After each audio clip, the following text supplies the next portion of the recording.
Welcome, boys and girls, to the mess hall here at DeproJet Laboratories.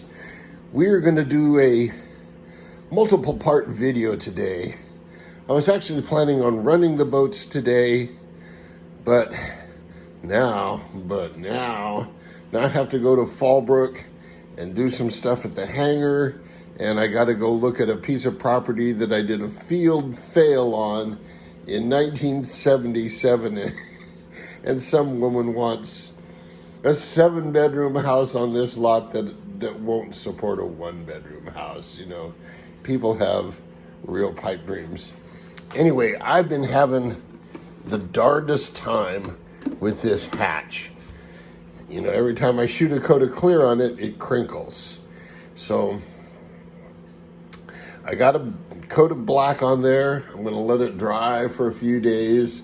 I'm going to sand all the dust and imperfections out and let it dry for another week or so, and then I will lightly spray it with clear and then come back a day later and give it another light coat.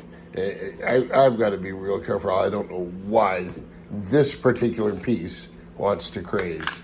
Meanwhile, it's ready to go. Oh, it needs a receiver in it. It has everything it needs except a receiver. I need to glue these exhaust pipes in place. They're still just kind of in there. But there it is. This is a 637. That's a little tiny prop for this motor, but that's part of the plan, is just a little tiny prop for that motor. So there you go, boys and girls. It's getting close to ready. Anyway, stand by. We're going to go to the southern wing of the Stink Bug Works. Until then, jet out. Good morning, boys and girls, and welcome back to the southern wing of the Stink Bug Works. As you saw, the systems is nearly complete, but on hold. We're waiting for paint to dry. The T3, there's not a whole lot I can do on it right now until the motor arrives and a couple of more parts. So it's on hold.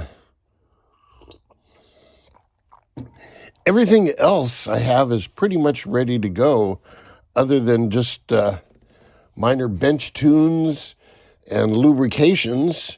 I could just throw anything in the water, which was my plan for today, except it got waylaid by a trip to Fallbrook. I need to make a trip to Fallbrook. I don't know if I told you in the other video, I tested a piece of property on Sleeping Indian. Now, Sleeping Indian is notorious for having nothing but clay soil. And I drilled this lot, 1977, with a much bigger drill rig than is available today. And we went down 25 feet, hit nothing but green or red clay. It was just nasty all the way down. So, in fact, I think the driller lost an auger head down there and had to go down later he took a coil spring and welded it onto a flight of augers and went down and hooked up his other auger and pulled it. It was a nightmare. So I remember this lot well. Some woman, now, septic systems are sized based on the number of bedrooms. At least here in Southern California, it's done that way. Some places use fixture counts. Some places use water flows. It varies from agency to agency. But it was approved for a 1-bedroom trailer, mobile home, using one of these pressure drip systems. Secondary treatment systems are a pain in the ass, but it was approved. This woman bought the lot and now wants a 7-bedroom house and room for an ADU. And you know what? I wish I had some of the stuff she was smoking, because it's got to be good. Because she was tripping, thinking. So anyway, I got to go look at this piece of property. She wants it tested again. You know, when was 1977? That was 23, 45 years ago, 46 years, 47 years ago. Guess what? The dirt hasn't changed. It's the scientific term for that kind of dirt is called crapite. And lady, you got a lot full of crapite. And speaking of crapite,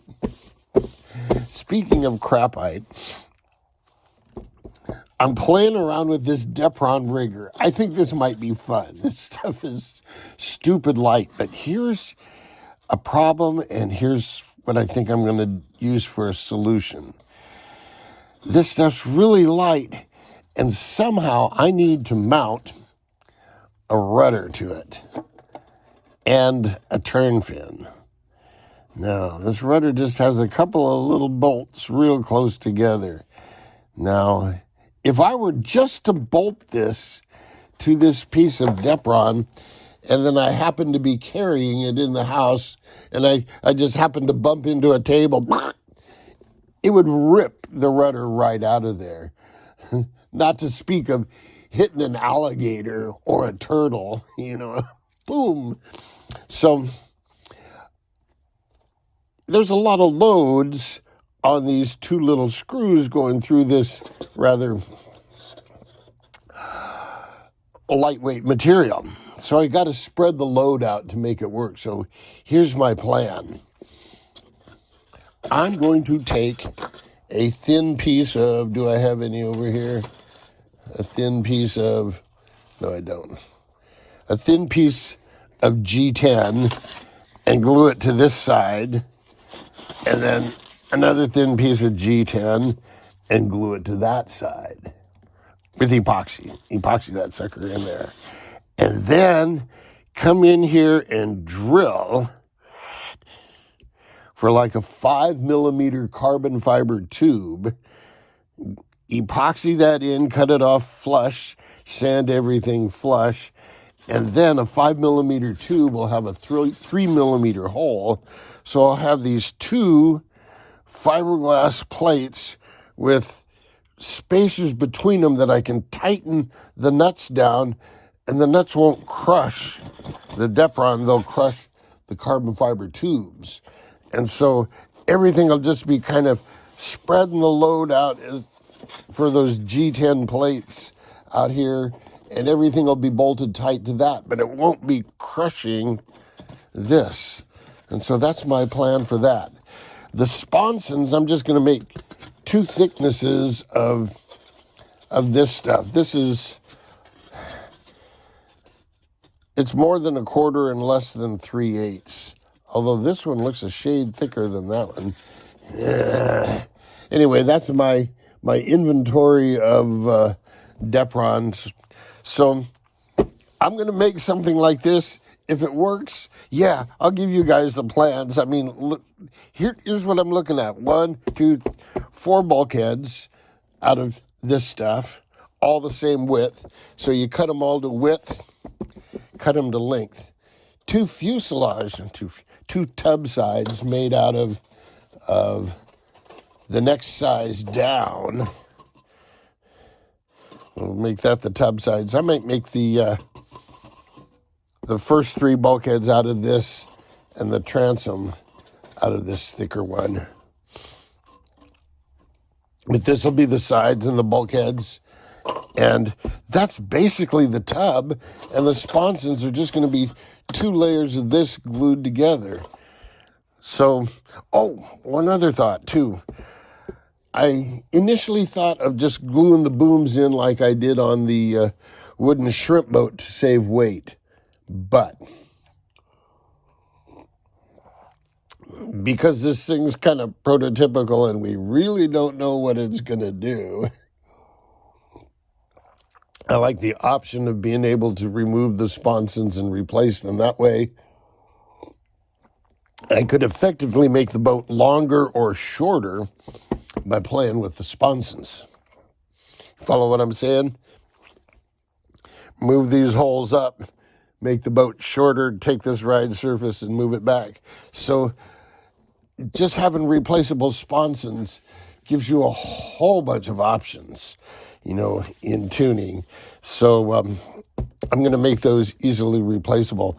I am half tempted to just use a single thickness. Now, my plan was, until I just spoke to you, my plan was 2 thicknesses with a thin ride plate on top of it. But that actually gives a really big ride surface. Do I need that much ride surface? Can I just use one of these thick ones with a bit more overhang and get away with a ride surface of about an inch wide? Remember, easily replaceable sponsons. The biggest thing is going to be these aluminum tubes. So I'll put aluminum tubes in the sponsons. My plan is this. I'll use the adhesive heat shrink tube to keep the booms centered on the tub. So what I'll do is put a little piece of heat shrink, a little short piece of the adhesive back heat shrink on the tube, slide them into the tub, put a couple of little short links, boom, in there, heat shrink. Okay, so the booms are going to be good in the tub for a long time, but with an X-Acto knife, I can remove them.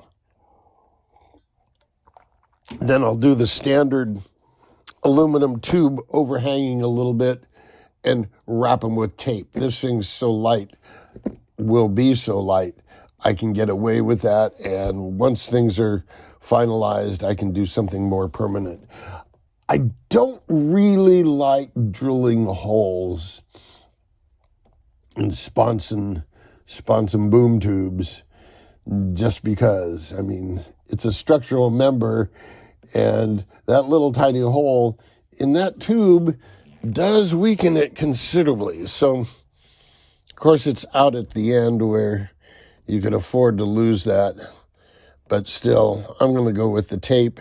And the heat shrink, once things are dialed in, the heat shrink does a great job of holding it down. And like I said, a X-Acto knife will remove it.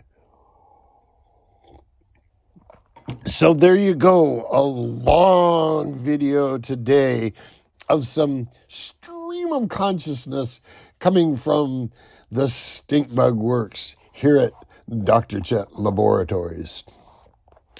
So until next time, boys and girls, jet out. Hey, boys and girls, welcome back for an addendum to today's now 3-part, kind of 1, 2, 3-part video. I've been doing more inventing, and get a load of this. Here is a Depron motor mount. It's all you need to hold this little puppy in here. In fact, you wouldn't even need glue, but here's the plan. Using these cool tapered reamers I have from Stu Mack, the guitar people, and let me tell you something, they value these tapered reamers, but they're really nice tapered reamers. I developed a hole that was a good snug fit on here. The first time I was a little sloppy and it wasn't a good snug fit. It was kind of a loose sloppy fit. This one is a nice snug fit. Then what I did is I pressed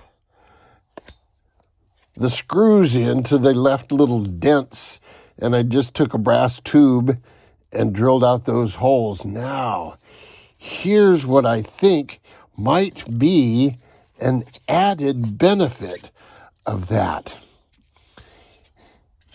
If I were to loosen these screws enough that the motor could come off, they'd still be embedded here in this Depron. So you could undo the motor screws enough to release the motor and still have them lined up.